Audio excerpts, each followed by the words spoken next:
ጤና ይስጥልኝ እንዴት አላችሁ ተመልካቾች ከዜና ኢትዮጵያ ወደ ሰዓቱ የስፖርት ዘገባዎች እናልፋለን። ሲንቄ ባንክ የስፖርት ዘገባችን የክብር አጋር ስለሆነም ከልብ ነው የምናመሰግነው። በዓለም ከ20 ዓመት በታች አትሌቲክስ ሻምፒዮና የተሳተፈው የኢትዮጵያ አትሌቲክስ ልዑክ ቡድን አቀባበል ተደርጎለታል። በአሜሪካ ኦሪገን ለ21ኛ ጊዜ በተደረገው የዓለም ከ20 ዓመት በታች አትሌቲክስ ሻምፒዮና ላይ ኢትዮጵያ 2 የወርቅ 3 የብርና 1 የነሐስ በድምሩ 6 ሜዳሊያዎችን በማግኘት ውድድሯን ማጠናቀቋ የሚታወስ ነው። የዘንድሮን ውድድር አዘጋጁ አሜሪካ በ24 ሜዳሊያዎች በበላይነት ስታጠናቀቅ ኬንያ በ11 ሜዳሊያ ሁለተኛ ደረጃን ይዛ አጠናቃለች። ኢትዮጵያ ከዓለም አምስተኛ ከአፍሪካ ደግሞ ሁለተኛ ደረጃን በመያዝ ነው ውድድሯን ያጠናቀቀችው። ከ2 ዓመታት በፊት በፔሩ ሌማ በተደረገ ተመሳሳይ ውድድር ኢትዮጵያ 6 የወርቅ ሜዳሊያዎችን ጨምሮ በአጠቃላይ 10 ሜዳሊያ በማግኘት ውድድሩን ማጠናቀቁ የሚታወስ ነው። ሻምፒዮናው በአሜሪካ ኦሪገን ግዛት ዩጂን ከሐምሌ 29 እስከ ነሐሴ 3 ቀን 2018 ዓ.ም ድረስ መደረጉ የሚታወስ ነው። በ52ኛው የበርሊን ማራቶን የክብረ ወሰን ባለቤቷ ትዕግስት አሰፋን ጨምሮ የዓለም ሻምፒዮና አማኔ በሪሶ እንዲሁም 19 ኢትዮጵያውያን አትሌቶች እንደሚካፈሉ ተረጋገጠ። ከዓለም ሜጀር የማራቶን ውድድሮች መካከል ፈጣን ሰዓት በሚመዘገብበት ውድድር ኢትዮጵያውያኑ ከወዲሁ ለአሸናፊነት ትልቅ ግምት ሰጥቷቸዋል። አዲስ የሸዋስ ከሰባቱ የሜጀር ማራቶን ውድድሮች መካከል አንዱና ግንባር ቀደም የሆነው የበርሊን ማራቶን ለ52ኛ ጊዜ ሊካሄድ 45 ቀናት ብቻ ቀርተውታል። ከ60 ሺህ በላይ ተሳታፊዎች የሚሳተፉበት ይህ ውድድር ዘንድሮም አዲስ ክብረ ወሰን ይመዘገብበታል ተብሎ ተጠብቋል። በተለይም በሁለቱም ጾታ 19 ኢትዮጵያውያን አትሌቶች የሚሳተፉበት የዘንድሮ ውድድር የዓለም ክብረ ወሰኖችን ለማስመለስና አዳዲስ ታሪኮችን ለማስመዝገብ ከወዲሁ ተጠባቂ አድርጎታል። በ2023 በዚሁ የበርሊን ጎዳና 2 ሰዓት ከ11 ደቂቃ ከ53 ሰከንድ በማሸነፍ የዓለም ክብረ ወሰን አስመዝግባ የነበረችው የኦሎምፒክና የዓለም ሻምፒዮና የብር ሜዳሊያ ባለቤቷ ትዕግስት አሰፋ ለአሸናፊነት ትሮጣለች። በሴቶች ብቻ የማራቶን ክብረ ወሰን ባለቤቷ አትሌት ትዕግስት አሰፋ በቅርቡ በኬንያዊቷ ሩት ቼፔንጌቲች የተወሰደባትን የዓለም ክብረ ወሰን ለማስመለስና ውድድሩን ለ3ኛ ጊዜ ለማሸነፍ በከፍተኛ ዝግጅት ላይ ትገኛለች። ከትዕግስት በተጨማሪ የቡዳፔስት የዓለም ሻምፒዮና አሸናፊዋ አትሌት አማኔ በሪሶ ትሳተፋለች። አትሌቷ በ2022 የቫሌንሺያ ማራቶንን ስታሸንፍ በሴቶች ማራቶን ታሪክ 3ኛው ፈጣን ሰዓት አስመዝግባ እንደነበር ይታወሳል። አሁን ከጉልበት ጉዳት መልስ ማራቶኗን በበርሊን ለመጀመር ዝግጅቷን አጠናቃለች። ከሁለቱ ውጤታማ አትሌቶች በተጨማሪ የዱባይና የፓሪስ ማራቶን አሸናፊዋ በዳቱ ሂርጳ እንዲሁም ዴራ ዲዳ፣ ዜኔባ ይመርና በወሰና ሙላቲን ጨምሮ ጠንካራ የኢትዮጵያ አትሌቶች ይሳተፋሉ። የ2026ቱ የበርሊን ማራቶን በኢትዮጵያውያን ፍክክር ምክንያት ከወዲሁ ተጠባቂ ቢሆንም የአምናዋ የውድድሩ አሸናፊ ኬንያዊቷ ሮዝሜሪ ዋንጂሩና የሀገሯ ልጅ ኤቫሊን ቸርችር ሌሎች ተጠባቂ አትሌቶች ናቸው። የጃፓን፣ የእንግሊዝ፣ የቻይናና የአሜሪካ አትሌቶችም በበርሊን ጎዳናዎች ይጠበቃሉ። በወንዶች በኩልም ፍክክሩ ከወዲሁ የተለየ እንደሚሆን ተገምቷል። በ2017 በበርሊን ድንቅ ብቃቱን በማሳየት ሁለተኛ የወጣውና በ2021 የውድድሩ አሸናፊ የነበረው ጉያ ዶላ በቅርቡ በሮተርዳም ማራቶን ያሳየውን ብቃት በመድገም ለድል እንደሚሮጥም ይጠበቃል። ከጉያ ዶላ በተጨማሪ የ2019 የዶሃ ዓለም ሻምፒዮን አሸናፊው ጌታነህ ሞላ፣ ሹራ ቂጣታ፣ ሰለሞን ባረጋ፣ ታዱ አባተና አንዱ አምላክ በበርሊን ለአሸናፊነት የሚጠበቁ ኢትዮጵያውያን አትሌቶች ናቸው። ኢትዮጵያውያኑ አትሌቶች የዓለም ክብረ ወሰን ባለቤቱን ኬንያዊ ሴባስቲያን ሳዌን ጨምሮ ከሌሎች የዓለም የረዥም ርቀት ኮከቦች ጋር ጠንካራ ፍልሚያ ያደርጋሉ። የ52ኛው የበርሊን ማራቶን ለየት የሚያደርገው ማራቶኑን ከ2 ሰዓት በታች የሮጠውና የአምናው የቦታ አሸናፊ ሴባስቲያን ሳዌ መካፈሉ ለወትሮም ቢሆን ፈጣን ሰዓት ለሚመዘገብበት ማራቶን አዲስ ነገር ሊያስመለክት ይችላል ተብሎ መታሰቡ ነው። የዘንድሮ የበርሊን ማራቶን ከአስደናቂ ፉክክሩ ባለፈ ከፍተኛ የገንዘብ ሽልማት የተዘጋጀበትም ነው። በሁለቱም ጾታ አሸናፊ የሚሆኑ አትሌቶች የ30,000 ዩሮ ሽልማት ይበረከታል። ሀዲያ ሆሳዕና እግር ኳስ ክለብ 5 ተጫዋቾችን ማስፈረሙ ይፋ ሲሆን የ3 ነባር ተጫዋቾችን ውልም አራዝሟል። በተጠናቀቀ የውድድር ዓመት 48 ነጥቦችን በመሰብሰብ 12ኛ ደረጃን ይዘው ያጠናቀቁትና በቅርቡ አሰልጣኝ ሳምሶን አየለን የቀጠሩት እንዲሁም በዝውውሩ በንቃት የተሳተፉ የሚገኙት ሀዲያ ሆሳዕናዎች አጥቂውን ቢኒያም ጌታቸውን ከኢትዮጵያ ቡና በ2 ዓመት ውል አስፈርመዋል። ቶለሳ ንጉሴን ከቅዱስ ጊዮርጊስ፣ ኢዮብ ገብረ ማርያምን ከኢትዮ ኤሌክትሪክ፣ ወንድማገኝ ማዕረግን ከሐዋሳና አብዲ ዋባላን ከመቀለ ሰባ እንደርታ በ2 ዓመት ውል ማስፈረማቸውን ከኢትዮጵያ እግር ኳስ ፌዴሬሽን ማህበራዊ ትስስር ገጽ ያገኘነው መረጃ ያመላክታል።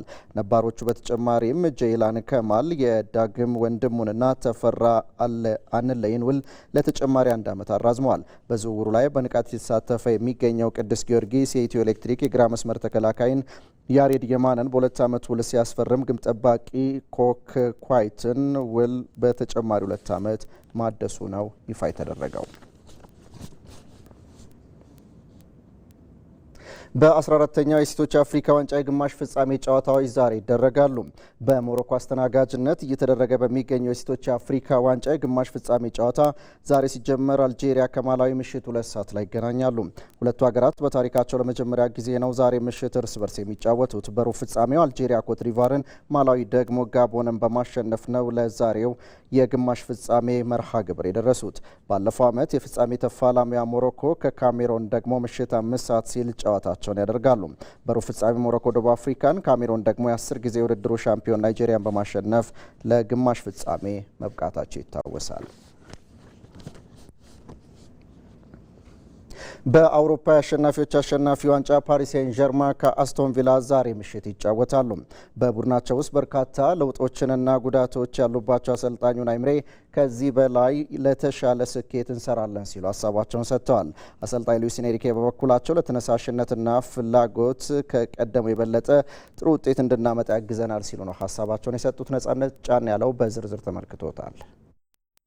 በተጠናቀቀው የአምናው የውድድር ዓመት በአውሮፓ ሻምፒዮንስ ሊግና በዩሮፓ ሊጉ የነገሱት ፓሪስ ሴን ጀርማንና አስቶን ቪላ ዛሬ ምሽት 4 ሰዓት በኦስትሪያ ሳልዝበርግ ስታዲየም ለአሸናፊዎች አሸናፊ ዋንጫ ይፋለማሉ። በአውሮፓ ሻምፒዮንስ ሊግ ጉዞ ሁለቱ ክለቦች እርስ በርስ በተገናኙበት ጨዋታ አስቶን ቪላ አስደናቂ እንቅስቃሴን ማድረጉ ይታወሳል። በፓርክ ደ ፕሪንሰስ የ3-1 ሽንፈት ገጥሞት በቪላ ማቆሚያ ያጣው የኡናይ ኤምሬ ቡድን ፒኤስጂን ከውድድሩ ለማሰናበት ቢቃርብም የፓሪሱ ክለብ በድምሩ 5-4 በመርታት ነበር ለጥቂት የተረፈው። ታዲያ ከወራቶች በኋላ ለዋንጫ ሽሚያ የሚደረገው ይህ ታሪካዊ ጨዋታ ለአስቶን ቪላ የተለየ አንድምታ አለው። ይህም ቪላ ለመጨረሻ ጊዜ ፔዥን በገጠመበት ጨዋታ ላይ የነበሩ ወሳኝ የቡድኑ ቁልፍ ተጫዋቾች ሞርጋን ሮጀርስ፣ ዩሪ ቴሊማንስ እና ሉካስ ዲኜ ክለቡን ለቀው ሲወጡ ኦናና ደግሞ በጉዳት ክለቡን አያገለግልም። ከዚህም ማለፍ ሲል ግብ ጠባቂው ኤሚሊያኖ ማርቲኔዝን ጨምሮ ኦሊ ዋትኪንስ እና ኤዝሪ ኮንሳ በጉዳት ከዛሬው ጨዋታ ውጪ መሆናቸው ለኡናይ ኤምሪ ከፍተኛ የራስ ምታት ሆኗል። በሌላ በኩል አሌያንድሮ ጋርናቾ፣ ማንዛምቢና ጆ ጎሜስ የመሳሰሉ አዳዲስ ፈራሚዎች የስብስቡ አካል ናቸው። ሆኖም በክለቡ ደማቅ ታሪክ እያስመዘገቡ የሚገኙት አሰልጣኙ አሁን 4ኛ ዓመቴ ላይ ይገኛለሁ፣ በእነኚህ ቆይታዎቼ ለተመዘገቡት ነገር ተጫዋቾችን አመሰግናለሁ በማለት በዚህ አንቆምም ሲሉም ተደምጧል። ጥንካሬውን በጥንካሬ ደርቦ በድርብ ስኬቶቹ እየተጓዘ የሚገኘው ፓሪስ ሴን ዠርማ በአውሮፓና በዓለም የመንገስ ራዕይና ውጥኑን ከግብ እያደረሰ ቀጥሏል። አምና ይህንን ዋንጫ ካሳካ በኋላም ዳግም ለአዲሱ ዓመት ጅማሮ የድል ስንቅን እያለመ የሚገኘው የሉዊስ ኤንሪኬ ቡድን ተመሳሳይ ፊቶችን ጨምሮ አዳዲስ ፈራሚዎቹን ከስብስቡ አካቷል። ይሁንና በዓለም ዋንጫ ፍጻሜ ጨዋታ ላይ የነበሩ ተጫዋቾች የአካል ብቃት ጉዳይ አጠራጣሪ መሆኑ ተሰምቷል። ይህ በድንቅ ክህሎት የተሟላው የፒኤስጂ ፍጹም የሚመስለው ስብስብ ቁልፍ ተጫዋቾቹን ላጣው አስቶን ቪላ መራር ሊሆን እንደሚችልም መገመት አዳጋች አይደለም። ሁለቱ አሰልጣኞች በሱፐር ካፕ ፍጻሜ ባደረጓቸው ጨዋታዎች ሉዊስ ኤንሪኬ 2 ጊዜ ዋንጫውን ሲያሸንፉ፣ ኡናይ ኤምሪ ደግሞ 3 ጊዜ ለፍጻሜ ደርሰው በአንዱም ማሸነፍ አልቻሉም። በዚህ መድረክ አሰልጣኞቹ ሲገናኙም ለሁለተኛ ጊዜ ነው። ኤንሪኬ ባርሴሎና ቤት ሳሉ ኤምሪን ማሸነፋቸውም ይታወሳል። ከጨዋታው አስቀድሞ በተሰጡት አስተያየቶችም ኡናይ ኤምሪ እዚህ በመገኘታችን ደስተኞች ነን ብለዋል። አሰልጣኝ ሉዊስ ኤንሪኬ በበኩላቸው ዓመቱን በድል መጀመር እንፈልጋለን ሲሉ ተደምጠዋል። ምሽት 4 ሰዓት በሚደረገው ጨዋታ ለዓለም ዋንጫ ዳኝነት ተመርጠው ከአሜሪካ የቀሩት ሶማሊያዊው ዳኛ ኦማር አርታን በአውሮፓ እግር ኳስ ማህበር ውሳኔና ፍላጎት መሰረት ታሪካዊውን ጨዋታ ለመምራት ሳልዝበርግ ደርሰዋል። እንደ አውሮፓውያን አቆጣጠር በ1976 ላይ ተመርቆ ለአገልግሎት ክፍት የተደረገውና 14708 ተመልካቾችን የሚይዘው ስታዲየም ባለቤት የሆነው ሪያል ቫልካኖ ከ5 ቀናት በኋላ በሚጀምረው የስፔን ላሊጋ በሜዳው እንዳይጫወት ታግዷል። ሪያል ቫልካኖ ትኬት የሚሸጥበት ድረገጽ የሌለው ብቸኛው የስፔን ከፍተኛ ሊግ ክለብም ጭምር ስለመሆኑ እየተነገረ ነው። አብርሃም ተስፋዬ ተጨማሪ ያለው ከቀደምቶቹ ዲያጎ ኮስታ፣ ራዳሜል ፋልካኦና አልቫሮ ኔግሬዶ እስካሁኖቹ ኤሲ ፓላዚዮ ድረስ የተጫወቱበት እግር ኳስ ክለብ ነው። በስፔን ላ ሊጋ በአንድ ጨዋታ ቡድኑ ከሚያስቆጥራቸው 3ና 4 ግቦች ቢያንስ አንዱን በጥሩ የኳስ ንክኪ ከጅምሩ መስርቶ ውብ አጨዋወት የሚያሳይ ማራኪ እግር ኳስ የሚጫወት የላሊጋው 6ኛው አዝናኝ ቡድን ሁሉ ተብሎ ተመርጧል። ይህ ክለብ ምንም እንኳን በክሪስታል ፓላስ ቢሸነፍም ዘንድሮ የአውሮፓ ኮንፈረንስ ሊግ የፍጻሜ ተፋላሚ ነበርም። ባርሴሎና ሻምፒየን በሆነበት ሊግም 8ኛ ደረጃን ይዞ ያጠናቀቀ የእግር ኳስ ክለብ ጭምር ነው። ራዮ ቫይካኖ እንደ አውሮፓውያን አቆጣጠር 1976 ላይ ተመርቆ ለአገልግሎት ክፍት የተደረገውና 14708 ተመልካች የሚይዝ ስታዲየም ባለቤት የሆነው ራዮ ቫይካኖ በላሊጋው ዝቅተኛ ተመልካች የሚይዝ ክለብም አድርጎታል። ሰሞነኛ ጉዳይ ግን ከሁሉም የከፋ ሆኗል። ባለፈው የውድድር ዘመን የስፔን እግር ኳስ ማህበር ከራዮ ቫይካኖ ተጫዋቾች የተጻፈ ደብዳቤ ደርሰዋል። ደብዳቤው የቫልካኒስ ሜዳ ለጨዋታ የማይመች መሆኑን እንዲሁም በመታጠቢያ ክፍሎች ውስጥ የሞቀ ውሃ አለመኖርና የጽዳት ጉድለትን ይገልጻል። በፈንገስ ችግር ምክንያት የራሳቸውን የልምምድ ሜዳ መጠቀም ሳይችሉ የውድድር ዘመኑን እንደጀመሩም ተጫዋቾች በላኩት ደብዳቤ አስፍረዋል። ለዚህ አንዱ ማሳያ በየካቲት ወር የቫሌካስ የሜዳ ሁኔታ ደካማ በመሆኑ ምክንያት ራዮ ቫይካኖ ከአትሌቲኮ ማድሪድ ጋር የሚያደርገውን የሜዳውን ጨዋታ በማድሪድ ጎረቤት ክለብ በሆነው በሌጋኒስ ሜዳ ለማድረግ ተገዶ እንደነበረም ይታወሳል። ራዮ ቫይካኖ ቲኬት የሚሸጥበት ድረገጽ የሌለው ብቸኛው የስፔን ከፍተኛ ሊግ ክለብ ነው። ደጋፊዎች የጨዋታ ቲኬትን ለመግዛት በስታዲየሙ ትንሽ ቲኬት መሸጫ ቢሮ ለሰዓታት ወረፋ መያዝ ይኖርባቸዋል። ይባስ ብሎ ሰሞኑን በተሰማ ሌላ ዜና ደግሞ በስቴዲየም ውስጥ የተከማቸ ቆሻሻና ፍርስራሽ እንዲሁም የኤሌክትሪክ ገመዶች ዝርጋታ ችግር በመኖራቸው የተነሳ ክለቡ ላልተወሰነ ጊዜ በሜዳው እንዳይጫወትም ታግዷል። የላሊጋው ክለብ ደጋፊዎች ለበሽታ የመጋለጥ ስጋት ላይ በመውደቃቸው ምክንያት አዲሱ የውድድር ዘመን ከመጀመሩ ከ5 ቀናት ባነሰ ጊዜ ውስጥ በሜዳው ጨዋታዎችን እንዳያደርግ ነው ራዮ ቫይካኖ የታገደው። እንደ ሊጉ አስተዳዳሪ አካል መረጃ ከሆነ ለጂኦ ኔሬስ የተባለ በሽታ አምጪ የሆነ ባክቴሪያ የያዙ ጥቃቅን የውሃ ጠብታዎችን ተንተርሶ በመተንፈሻ አካል በኩል የሚከሰት ከባድ የሳምባ ኢንፌክሽን ደጋፊዎች ላይ ሊከሰት ይችላል ሲልም ስጋቱን አስታውቋል። በስታዲየሙ ዙሪያ የጋራ መኖሪያ ቤቶችን ጨምሮ በርካታ ሱቆች የሚገኙ ሲሆን የስቴዲየሙ አንደኛው ክፍል ደግሞ ከከተማው ዋና መንገድ ጋርም ይገናኛል። በተለይ በስቴዲየሙ ዙሪያ የሚስተዋለው የንጽህና ጉድለት ደጋፊዎችን ለበሽታ የማጋለጥ እድሉ ከፍተኛ በመሆኑ ነው ክለቡ ለሕግም የተዳረገው።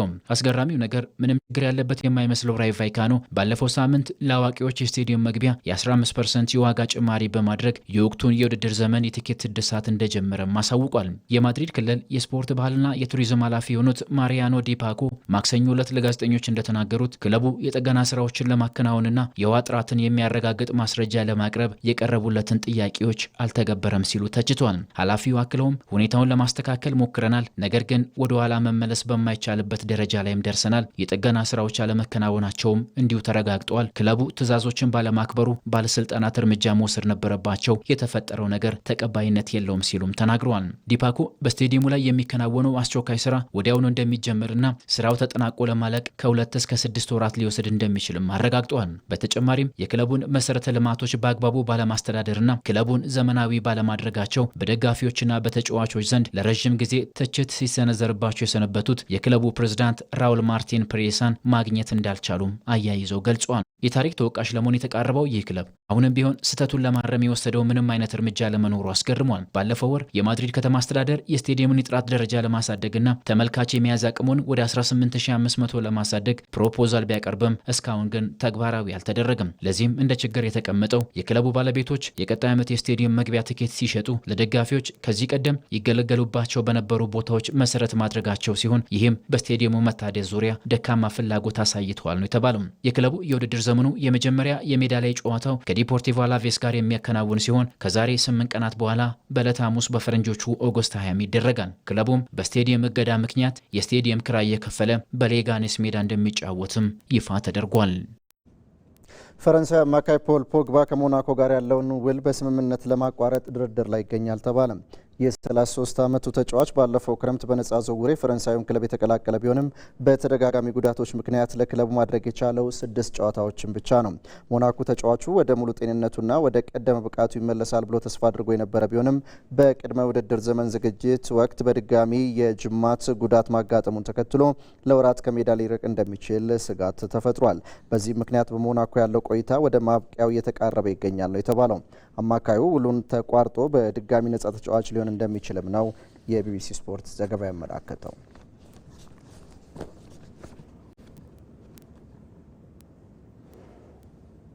ለዜና ኢትዮጵያ የተዘጋጁ ስፖርታዊ መረጃዎቻችን በዚህ ተጠናቀዋል። ተመስገን አለባቸው ነበር። በያላችሁበት ሰላም